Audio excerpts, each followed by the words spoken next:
Hi, and welcome to another edition of King Crush Thursdays, the series where we highlight and uplift Black men, because frankly, not too many people are doing it.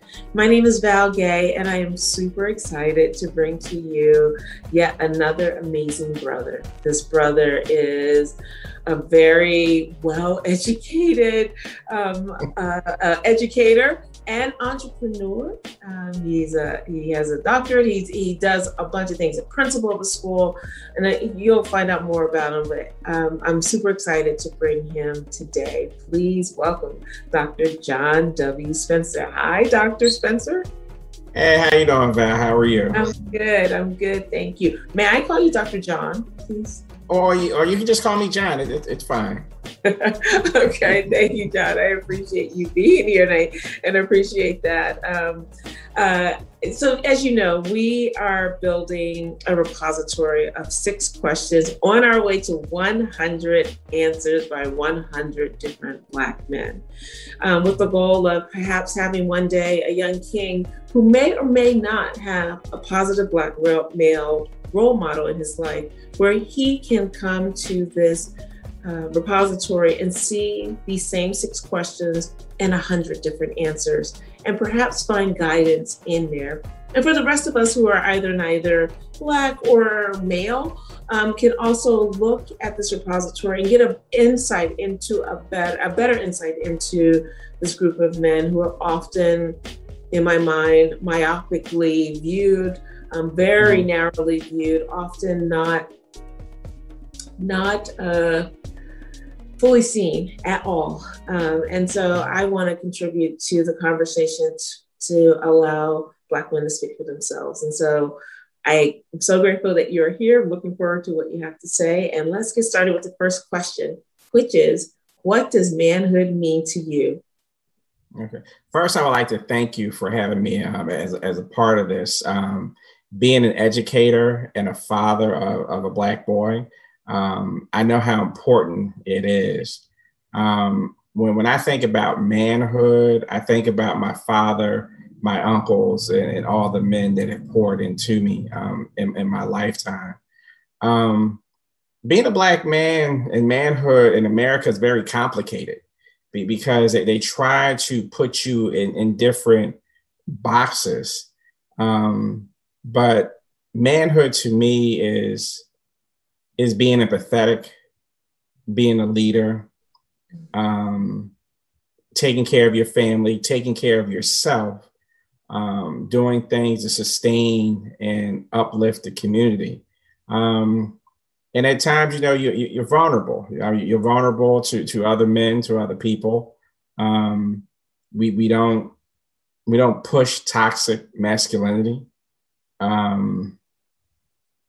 It's about being true to yourself. I mean, the example, when people ask me about, who's my hero and things of that nature, I always say my father. My father gave a really good example. And it's amazing because when I look back at his life, his father died when he was 21 years old.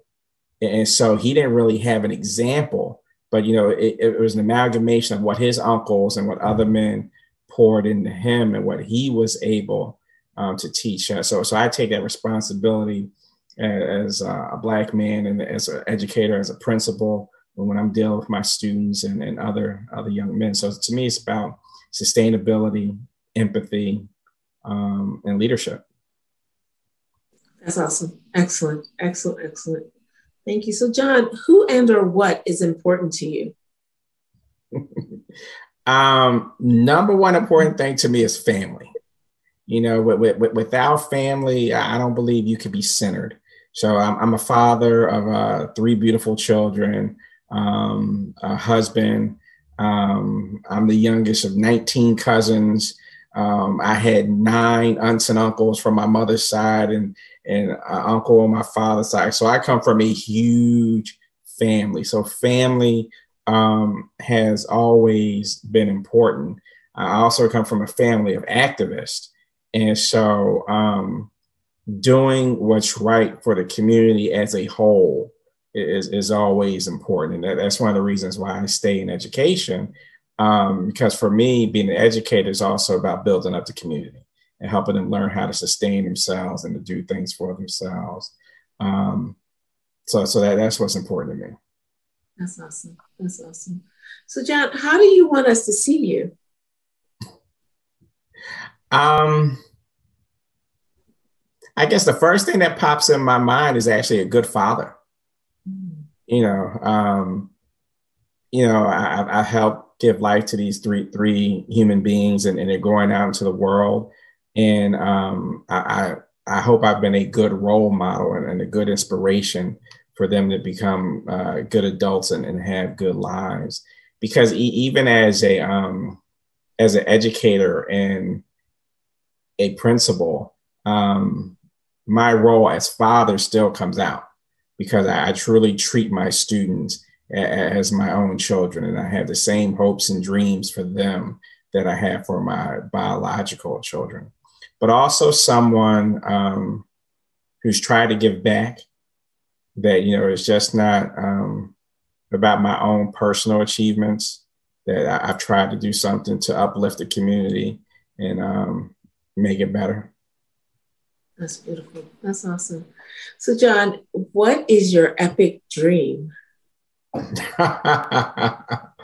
Wow, my epic dream. One of the reasons why I said yes to this interview is I'm very concerned about the narrative of Black men and Black people as a whole, that if we don't have ownership and are able to tell our own stories, it'll never be told. We can't wait for someone to tell our story. So I've been working on projects for the last decade to build systems, and because I'm a tech guy on the side too, to build systems to allow African-American creatives get their story out there.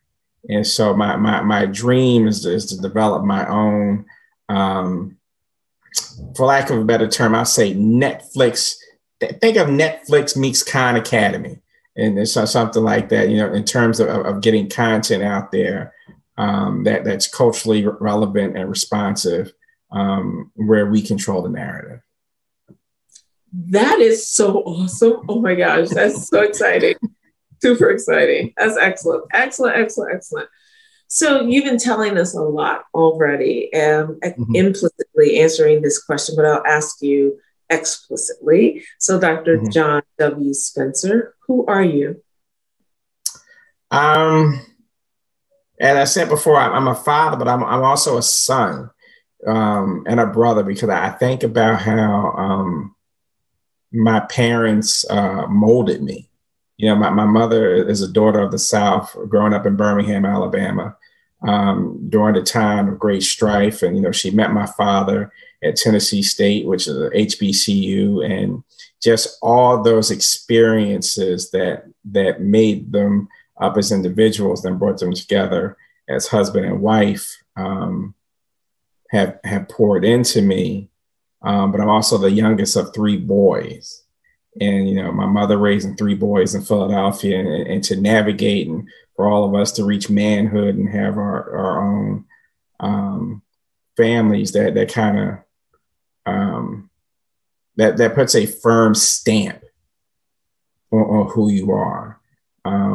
They've always pushed us to succeed, or pushed me to succeed, but always have that sense, you just can't do it for yourself. You have to give back.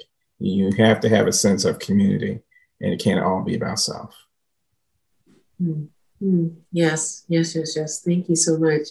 So here we are already at question 6, which is there anything that I should have asked you that I didn't, or you wanted me to ask you that I didn't? In other words, what did I miss? Well, besides being an educator, I'm also an entrepreneur.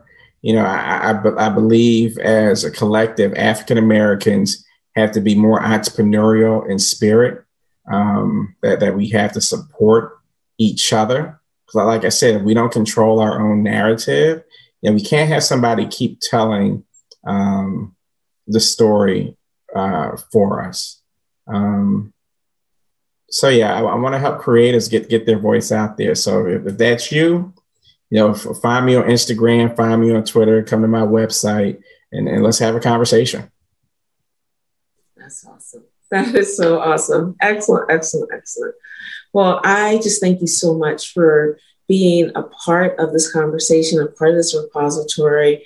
It's really exciting to hear not only about your own past, but what you are doing to enhance your present and the future, not only for your own children. It was beautiful what you said about the children who are under your care at your school.